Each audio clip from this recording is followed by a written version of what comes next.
فقط این که من میخوام بدونم برای این شغلی که پیدا کردی، شغل تخصصی که پیدا کردی، آیا باید تحصیلات خاصی رو اینجا میگذروندی یا با همون تحصیلات ایرانت هم میتونستی این شغل رو بگیری؟ لایسنس خاصی گرفتی؟ چی کار کردی؟ بله حتما. من خب توی ایران توی 3 تا مؤسسه کار میکردم و بعد از اون برای مؤسسه گاج که یکی از مؤسسات مطرح در واقع تست برای ایران هست شروع کردم به تدریس و خب سابقه خیلی خوبی داخل ایران داشتم. منتها همونطور که توضیح هم دادم و اشاره هم کردم، شما اینجا توی کانادا یه مقدار متفاوت و چالش برانگیز هست برای مهاجران و وقتی که شما میایید اینجا باید یه مقدار صبوری بکنید برای اینکه بتونید شانس خودتون رو ببرید بالاتر و بتونید خب حالا کار تخصصی پیدا بکنید توی رشته در واقع کاری من. اگر که کنار سابقه کارتون حالا اگر 5 سال 6 سال باشه چه بهتر، اگر نه خب با همون زیر 5 سال هم میشه. منتها مهمترین مدرکی که حتما به نظر من باید داشت برای اینکه شانس افرادی که مثل من زبان تدریس میکنن بالا بره، مدرک تیسول هستش. مدرک تیسول یا سلتا که این دوتا مدارک بسیار معتبری هستن برای افرادی که میتونن در واقع در سطح بین المللی شروع بکنن به تدریس کردن و در واقع کانادا هم این مدرک رو اعطا میکنه. منتها کسایی که برای کانادا میخوان بیان و تدریس رو اینجا ادامه بدن، پیشنهاد من این هستش که تو خاک کانادا این مدرک رو بگیرن. دلیلش همین هستش که ما اینجا مؤسسه‌ای رو داریم به اسم TESL که میاد برای شما این مدرک رو کاناداییزه میکنه و در واقع اگر که مدرک تیسول شما یه مهر TESL بخوره روش، خب خیلی خیلی خیلی معتبرتر میشه و بیشتر روی شما حساب میکنن. منتها باز هم اگر که مدرک تیسول رو از کشورهایی مثل ترکیه و یا دبی دریافت بکنن عزیزان، باز هم میتونن این کار بکنن. فقط یک مسئله که خیلی خیلی مهمه بهش توجه کرد، مسئله گذروندن دوره های تیسول و گرفتن مدرک تیسول در ایران هست. من نمیدونم، ولی تا اونجایی که من بلد هستم و میدونم، شیادان خیلی زیادی هستن که مدرک تیسول رو داخل ایران ایرانیزش کردن و میگن که شما میتونید با گذراندن این دوره ها در واقع بیایید و مدرک رو بگیرید. بله دوره های زیادی هست. مثلا خود من دوره TTC رو داخل ایران گذروندم، منتها مدرک TTC مدرک بین المللی محسوب نمیشه و هر دپارتمانی، هر اینستیتیوتی برای خودش یک مدرک TTC در واقع جداگانه داره. کنار اون مدرک ITTC هم هست که مدرک در واقع تدریس آیلتس به معلمین هست که خب اون رو هم من داشتم. مدرک TTC رو هم داشتم. مدرک در واقع کار کردم برای تست سنتر گاج رو هم داشتم. منتها باز هم اینها به من اینجا خیلی کمکی نکرد در جهت پیدا کردن کار تخصصی. منتها اون مدرک تیسولی که من اینجا گرفتم یه پوینت بسیار بسیار مثبت بود در قبولی در واقع کارم و قبول شدن در مصاحبه. بسیار عالی. خواهش میکنم. بس پیشنهادت اینه که این مدرک بهتره که اگر قصد مهاجرت دارن و میخوام بیان کانادا، توی کانادا گرفته بشه تا توی ایران. 100%. بسیار عالی.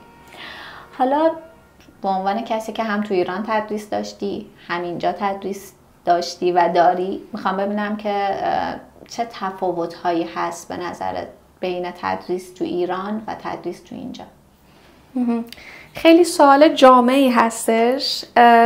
تدریس همه جای دنیا متفاوته، بستگی به اون در واقع ست و گراوند رول ها داره و اون در واقع استانداردهایی که هر مؤسسه‌ای برای خودش هولد میکنه. خب ما داخل ایران علاوه بر استانداردهایی که برای تدریس داشتیم، استانداردهای دیگری هم بود که باید معلمین رعایت میکردن، مثلا پوشششون، مثلا نوع برخورد با پدر مادرها، نوع برخورد با بچه‌ها، نوع برخورد با حالا هر کسی. حتی میگم من TTC بزرگسالان رو داشتم و توی ایران اصلا به بچه‌ها تدریس حس نمی‌کردم که بخوام با پدر مادرها در ارتباط باشم، منتها با همون بزرگسالان هم ما یک سری گراوند رول ها داشتیم و باید به اونها در واقع پایبند می بودیم. خب توی ایران همه چیز بر اساس کتاب جلو میره. ما همیشه یه لسن پلنی داریم، یه کریکولوم مشخصی داریم و میگن که مثلا به عنوان مثال با کتاب‌های American English 5 بریم جلو، یا با کتاب‌های تاچستون بریم جلو، یا با کتاب‌های دیگری که حالا اساتید باهاشون بیشتر آشنایی دارن. با اون کتاب‌ها شروع می‌کردیم و در واقع یونیت به یونیت کار می‌کردیم، می‌رفتیم جلو.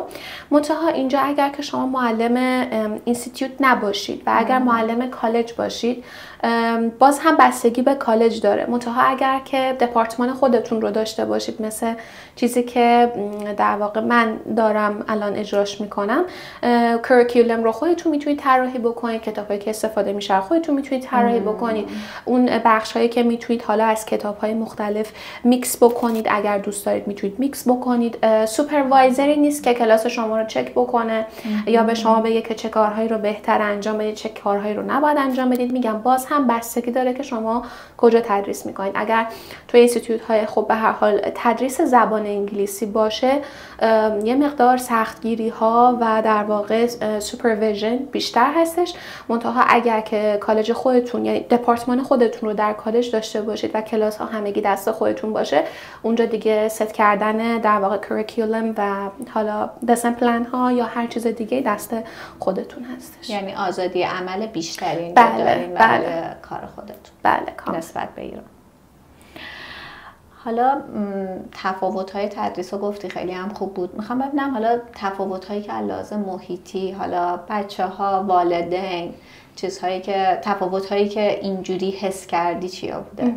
خب الان که من با والدین حقیقتا در ارتباط نیستم، فقط همون 4 ماهی بود که با بچه‌ها کار میکردم برای در واقع تست کردن محیط تدریس به صورت کلی. الان خب من با والدین در ارتباط نیستم، منتها اگه بخوام از محیط کاری و شرایط جوی و اتمسفر بخوام بگم، توی ایران یه مقدار خشک بود همه چی. یعنی شما باید خیلی با دیسیپلین میرفتی و ممکن بود که خب یه سری کارها پشت سر شما انجام بشه، یه سری حرفها پشت سر شما زده بشه.